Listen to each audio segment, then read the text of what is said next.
My name is David Foster. My wife Nolene Magnuson and I travel throughout Australia looking for birds and spectacular scenery to photograph.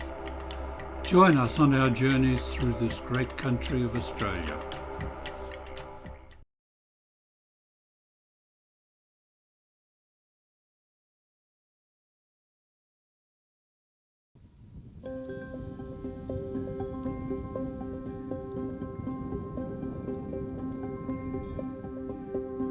They're very slow.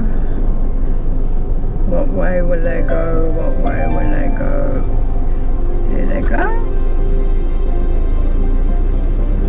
Bye.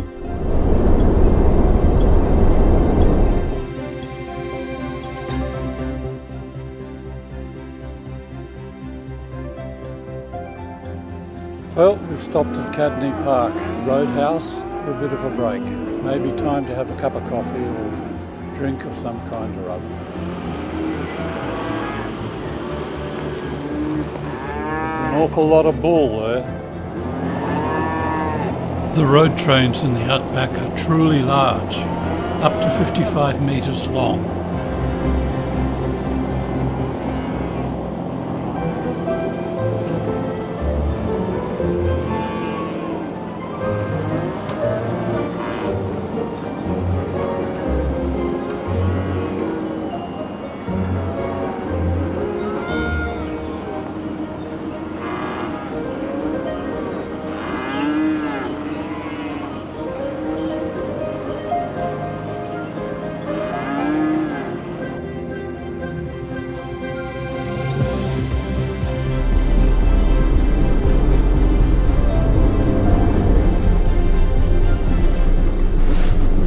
One, two, three.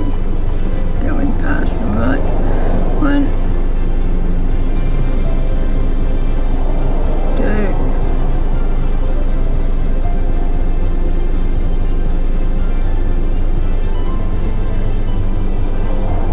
three.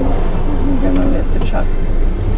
From Cadney Park we continued north on the Stuart Highway to Marla, our planned destination for the day.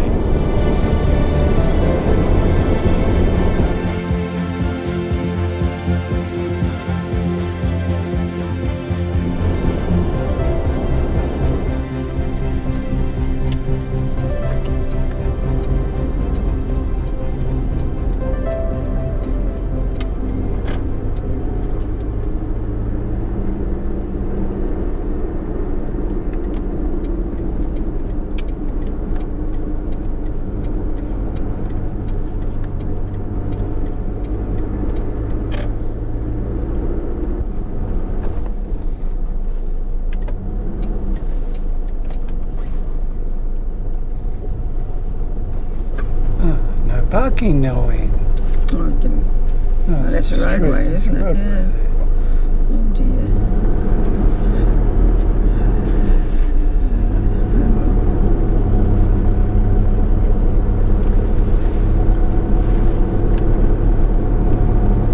We've just pulled into Marla, and there's a parking jam here. Caravans everywhere. It's hard to find a parking spot.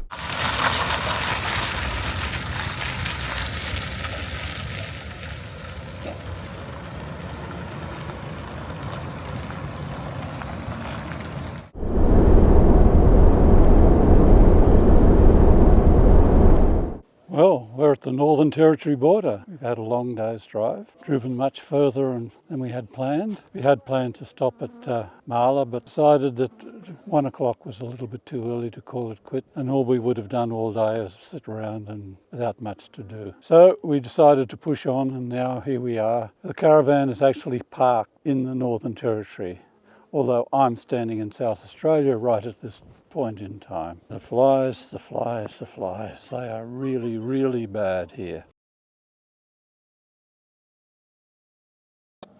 Good morning, good morning. Chilling morning on the border between South Australia and the Northern Territory. We stayed here tonight. We've stayed here a couple of times in the past, once here and once on the other side of the road in amongst the bushes. In spite of its crowded appearance, this is quite a pleasant spot to to stay. It's relatively quiet. The traffic drops down overnight, and you can have quite a pleasant night here. Very good clean toilets and that available. It could be a lot worse.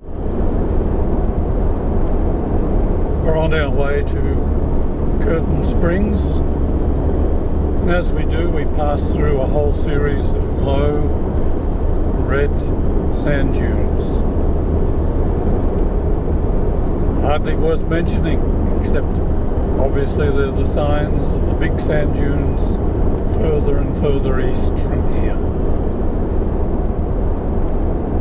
We're at the Mount Connor lookout, overlooking Mount Connor, which some people seem to think for a time is Uluru. But when you look at it closely, it's a totally different shape, and I think they've become quickly disillusioned. We're not far now to our evening destination, which is going to be at Curtin Springs. We're starting to get into spinifex country. Sand dunes, spinifex, desert oak, beginning to look and feel as though we're getting into the real outback. It really is quite spectacular country in its barren, desolate, arid way.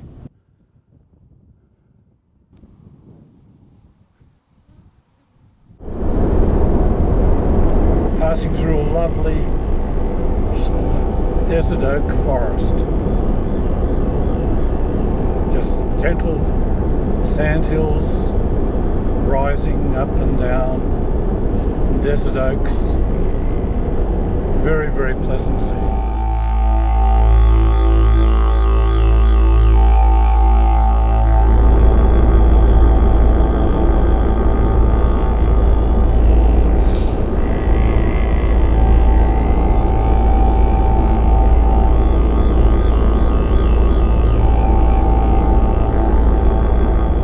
After booking in at the caravan park in Yulara, we had a pleasant, relaxing afternoon.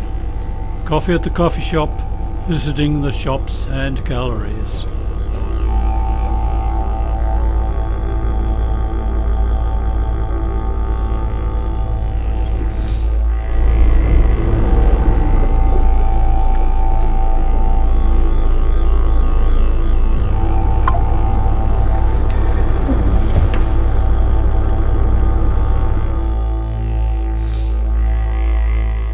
The next morning we were up early to drive to Uluru to watch the sunrise.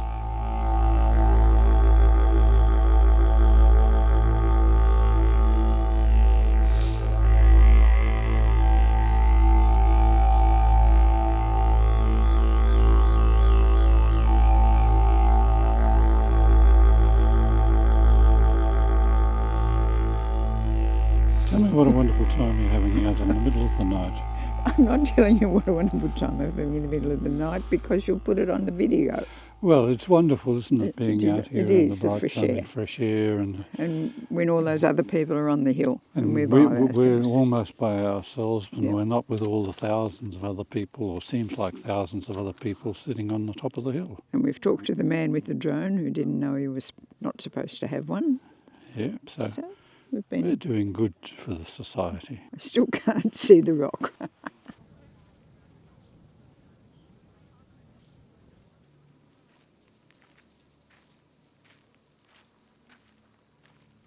In the afternoon, we went for a walk along part of the base of Uluru before going to the hordes of other people at the sunset viewing area to watch the spectacular change of colour in the rock as the sun set slowly in the west.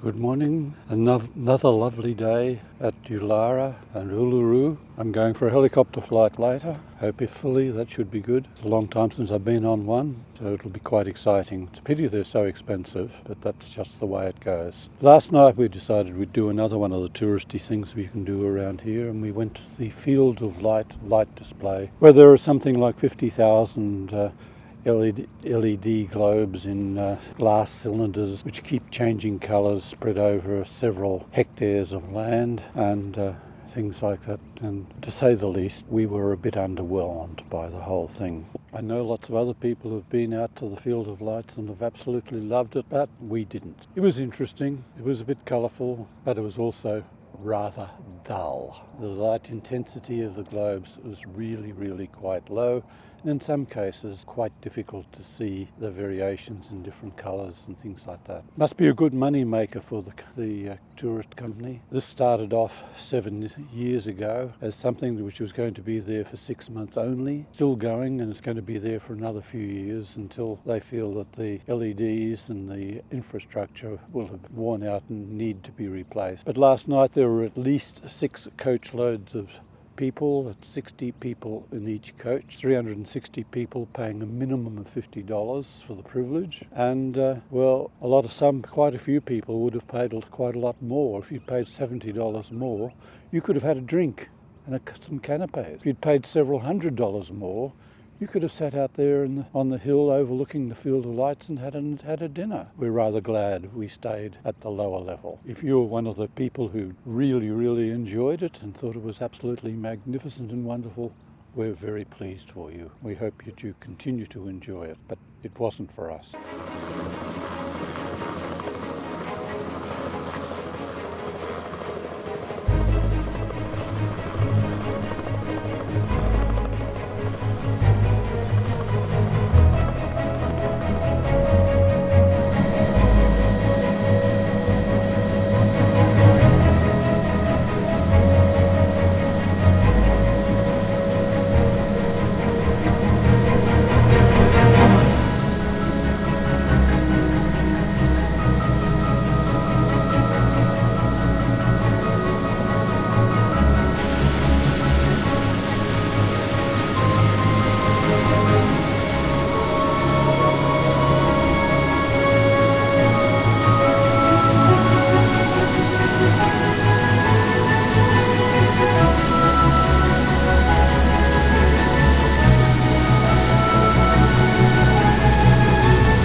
Well, we're at Kata Tjuta. Just come out here for a drive, have some lunch and have a couple of short walks. Flies are really extremely bad. This morning I went on a helicopter ride over Uluru and Kata Tjuta. It was really quite pleasant and enjoyable. I was lucky because I was a single person there. I got the seat next to the pilot, so I had a view straight out of the front and sides of the helicopter, much more less restrictive than most of the other people had. So it was really very good. I'm not sure why, but if I go to an area where there's a big cliff and I'm standing near the edge, even if there are railings or fences or walls or whatever to stop me falling over, I really do suffer from heights in those circumstances. But up in a light aircraft or in a helicopter and that, I have no feeling whatsoever of fear of heights. And the fact that I'm even higher up, and probably in many respects in a much more dangerous situation than standing on the edge of a cliff.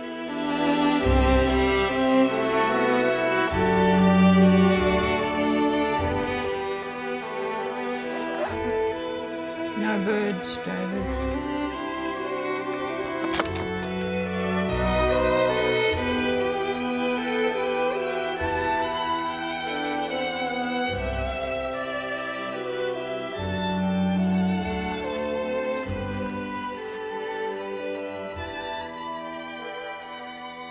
Good morning, we're at Kings Creek Station, not far from Kings Canyon, and we're going to go there a little later today for a bit of a walk. It's a working cattle station and the facilities and campgrounds are a bit rusted, but it's very, very pleasant. We have a nice campsite underneath the desert oak trees. It's really, really very pleasant indeed. There could be a lot worse places to stay, and we've stayed quite a few of them. I think we're going to enjoy our few days here. And then after that, of course, we start heading up towards Alice Springs, and we'll have time in Alice Springs, do a couple of overnight trips out from there.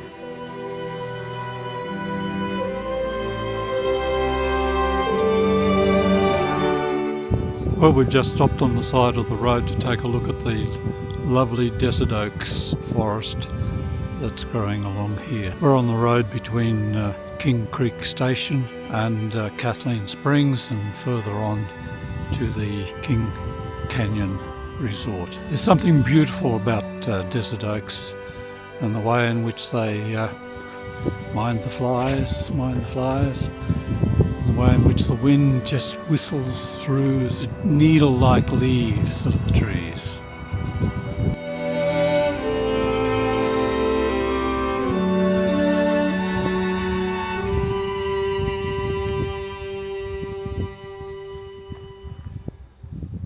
We're walking down towards Kathleen Springs, and when we get there I have a little story to tell you.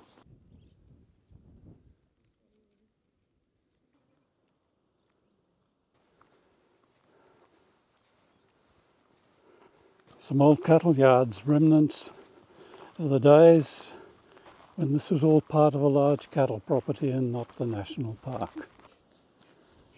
Enjoying the flies, Noreen? Beautiful. I just love these beautiful red cliffs, lovely red sandstone. It really is special, quite spectacular.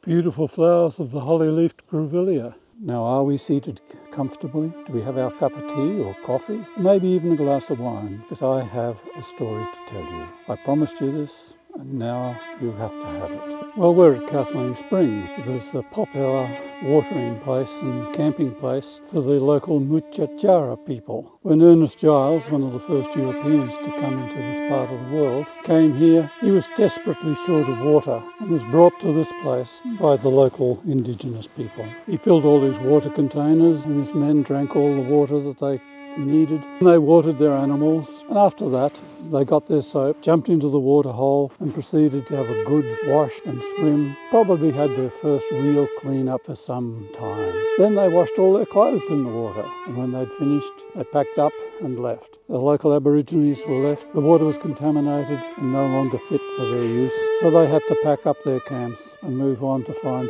another water source. But this is one of the few large permanent water sources for a long, long way.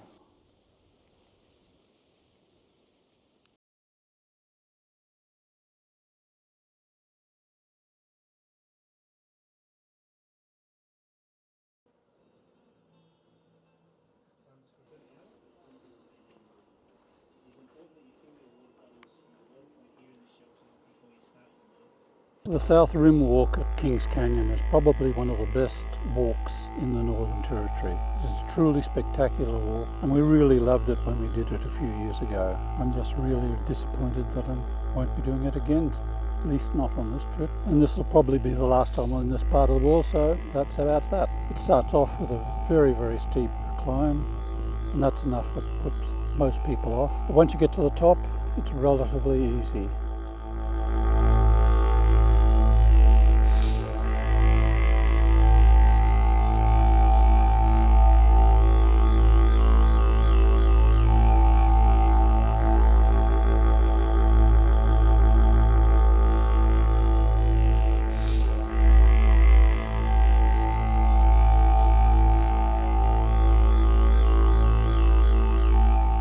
Thank you for watching.